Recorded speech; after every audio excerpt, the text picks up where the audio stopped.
Hi everyone, I wanted to share with you guys a technique for doing reverse stenciling using your Nestabilities dies.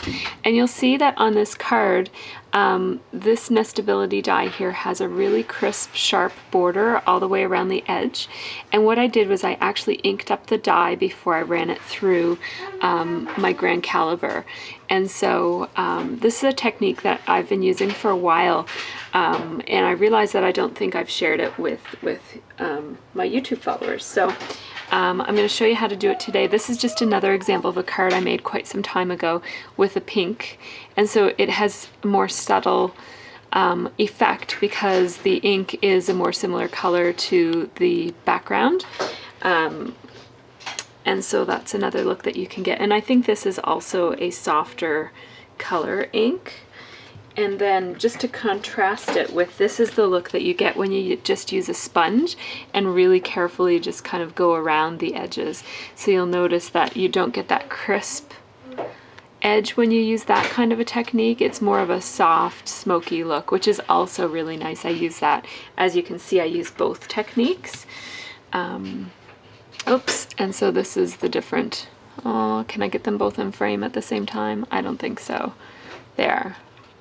So that's the difference. This one is more of a smoky look and that one is more of a crisp look.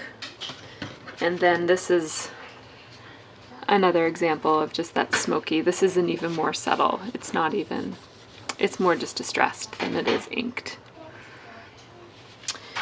So that's just some examples. So now I'm going to go ahead and show you how I do this technique. Okay, so when you're using this, technique, it's best to start with your sentiment. Start with your stamp that's going to be in the middle of your Nestability if you're going to be stamping. You can also just stick a sticker on your die, but I'm going to start with a sentiment. I think I'm going to pick this one, "The future belongs to those who believe in their dreams," and this is a Hero Arts stamp from their Anytime Messages collection. And so I've pulled the CD case for that stamp and it's right here. So I'm just going to put it on a block. Oh, I actually don't have a clean block because my daughters were using them just a second ago.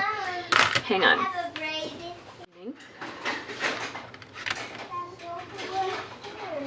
There's the stamp. Now I don't actually have a card in mind for this one, so I'm just going to use some neutral colors for this project.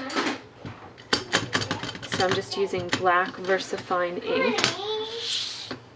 And this is, I think it's called Very Vanilla. It's a Stampin' Up color. And I just want to leave enough room around my stamp to actually put a Nestability around it. So there, got my image stamped, and now I have my Nestabilities. I keep them on these magnetic cards that I make. And am I going to use that one? It looks like that one fits perfectly. So that's the Nestability that I'm going to use. I'm going to cut this out like that, and I can use this for other stamps. And I'm just going to grab my grand caliber. Okay. So my workstation gets really wobbly. I don't usually do this on this table.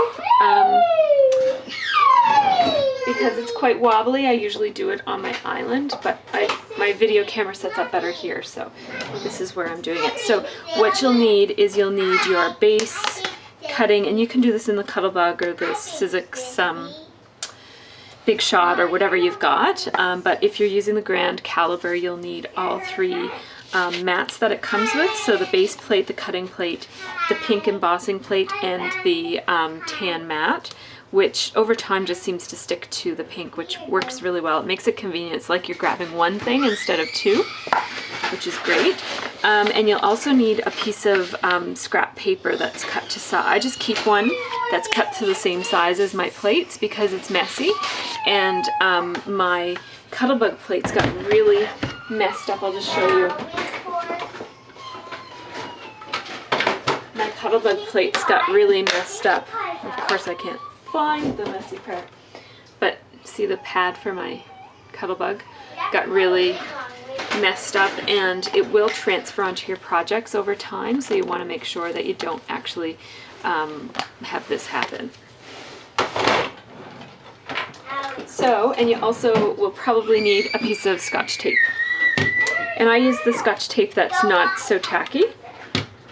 So my kids are really noisy. They're playing down here, and I like them to play with me, like play in the play area while I'm down here, because it's kind of nice to be a part of what they're doing. So, okay, before we do that, I forgot the step. Okay, so you want to make sure that you're using a pigment ink or a chalk ink that is not going to dry very quickly. So you want something with a long open time. I'm using Chestnut Roan, which is, it's a color box, or color box. I can't remember the company, but it's a color box color. So anyways, what you want to do is be really, really careful that you're not moving your finger around a lot on this die, because this little ridge part right here is sharp. I mean, it doesn't look sharp and it's not going to cut you if you're just touching it loosely.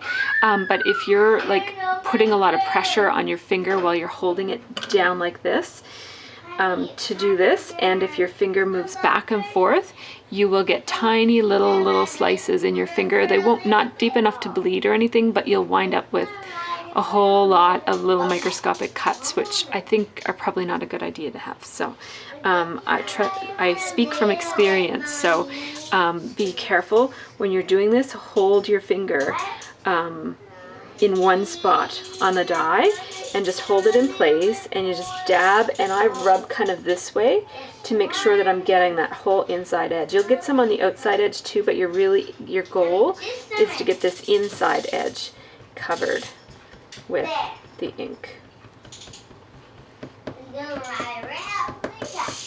And you gotta kind of really give it lots of, I just kind of, and then I'm really pressing down so that the pad is sinking right into the die, or so that the die is sinking into the pad, or however you want to think about it. You just want to get it really good and inked up. So I'm going to hold that up so that you can see it. I'm not sure if you're going to be able to see, but you can kind of tell that it's inked up because it's shiny. The die, it's, yeah, you can't see that. But anyways, trust me, it's really shiny. And that way I know that it's covered in the ink. That ink happens to be almost the same color as the die itself, so it's really hard to tell. So now make sure I have the right plate. So this is the base plate, and I've covered it with my piece of paper, and I'm just gonna plop this on there. And now, right, what I want to do is actually position it in the face down way. I'm just being careful to not touch that inside edge that I just put the ink on. And you actually don't want to move that around too much on there, because it will smush up, and you don't really need that much tape either.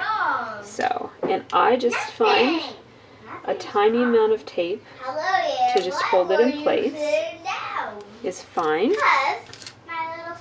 So now once you've got it in place, you can now turn it upside down, put your cutting mat on top of it. I'm going to grab my die cutting machine.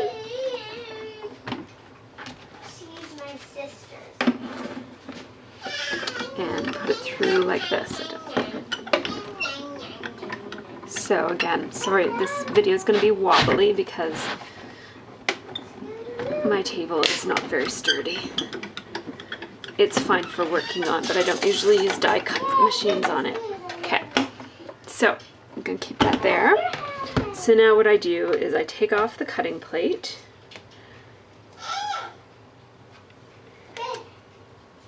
Okay, take off the cutting plate, and I'm going to take off the excess excess paper. And I'm just going to be careful to not put it in the place that it just was, because that ink is probably still wet. So I just want to make sure that there's no kind of stray bits of ink or whatnot to muck up my inside image. And now this is the pink mat with this, which mine just stick together, which I prefer. Think of it as one unit, because it's not like I ever use the pink without the tan mat, so that's works well for me. And then you put it through again. And this is going to emboss the outside edge.